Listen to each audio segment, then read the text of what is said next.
2020 मध्ये आलेली ही सिरीज पंचायत. ज्यांनी ज्यांनी ही सिरीज पाहिली नाही पंचायतची त्यांच्यासाठीच हा फक्त रिव्ह्यू आहे. तर आपण पाहू, म्हणजे 2020 मध्ये आलेली. तर आपण सीझन 1 विषयी पाहू. आज सीझन 1 विषयी पाहू की सीझन 1 कसा आहे याचा.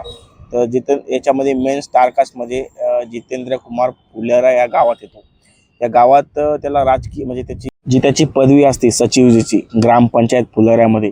यामध्ये इतकं खतरनाक कॅरेक्टर आहे, म्हणजे त्याच्यामध्ये एकदम साधं आणि एकदम विनोदी, जसं ते ज्या गावामध्ये एंटर होतं त्या एंटरमध्ये तुम्हाला पहिल्या सीझनमध्ये थोडं बोर वाटू शकतं, कारण जोपर्यंत आपण त्या सीझनशी एंगेज होत नाही, त्या कॅरेक्टरशी एंगेज होत नाही, तोपर्यंत त्यामध्ये मला थोडंसं बोरिंग पात्र वाटू शकतं ते. आणि प्रत्येक असं कॅरेक्टर आहे ना एकदम विनोद दिलेलं त्यामध्ये, पहिल्या पासून तर 4 सीझनपर्यंत. तर पहिल्या सीझनमध्ये असं आहे की त्यामध्ये जसं त्यांना कामकाज किंवा ते हे व्हायला त्यांना वेळ लागतो, त्यामध्ये एंगेज व्हायला वेळ लागतो. तर तुम्ही सीझन 1 पासाल तर एकदम भारी आहे सीझन, पण सीझन 2 पासून तुम्हाला अजून जास्त एंगेज व्हायला लागत. तर हा पहिल्या सीझनचा रिव्ह्यू आहे. आता आपण बघू सेकंड सीझनमध्ये काय काय होतं. आपण मेन म्हणजे बेसिकली सीझन 2च्या आधी बघू आपण की यामध्ये ना स्टारकास्ट कोणते, म्हणजे आता आपण कोणतं पण एखादा सीझन किंवा मूवी, एखादा चित्रपट किंवा मग एखादी वेब सिरीज बघताना आपण समजा पहिले पाहतो त्याचे स्टारकास्ट काय. स्टारकास्ट मॅटर या सिरीजमध्ये, ही सिरीज अशी यामध्ये कोणताच स्टार असा मॅटर करत नाही. यामध्ये प्रत्येक कॅरेक्टर यांनी एकदम म्हणजे याच्याशिवाय ही सिरीज होणार नाही असं असं असं दिलेलं आहे त्यामध्ये. तर प्रत्येक स्टार यामध्ये मॅटर करतो, प्रत्येक कॅरेक्टर यामध्ये मॅटर करतो.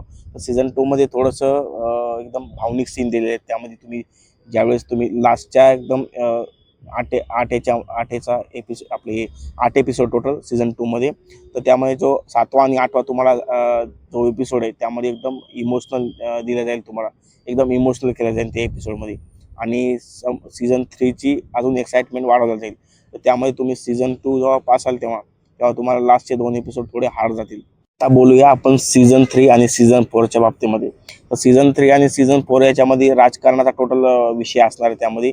पण तुम्हाला आहे ना, तुम्ही जेव्हा ही सिरीज बघसान 3 आणि 4, म्हणजे टोटल 4 सीझन बघतान, त्यावेळेस तुम्हाला असं वाटेल की मी स्वतः या गावात जगतोय, एवढी एंगेजिंग कहाणी आहे. तर यामध्ये जरा राजकीय थोडासा विषय दिलेला आहे 3 आणि 4 मध्ये, तरी पण इतका एंगेजिंग आहे, तुम्हाला इतकी मजा येईल त्या पाहता. असं प्रत्येक काही पात्र असे त्यामध्ये की तुम्ही त्यामध्ये त्या पात्राला हेट करसाल.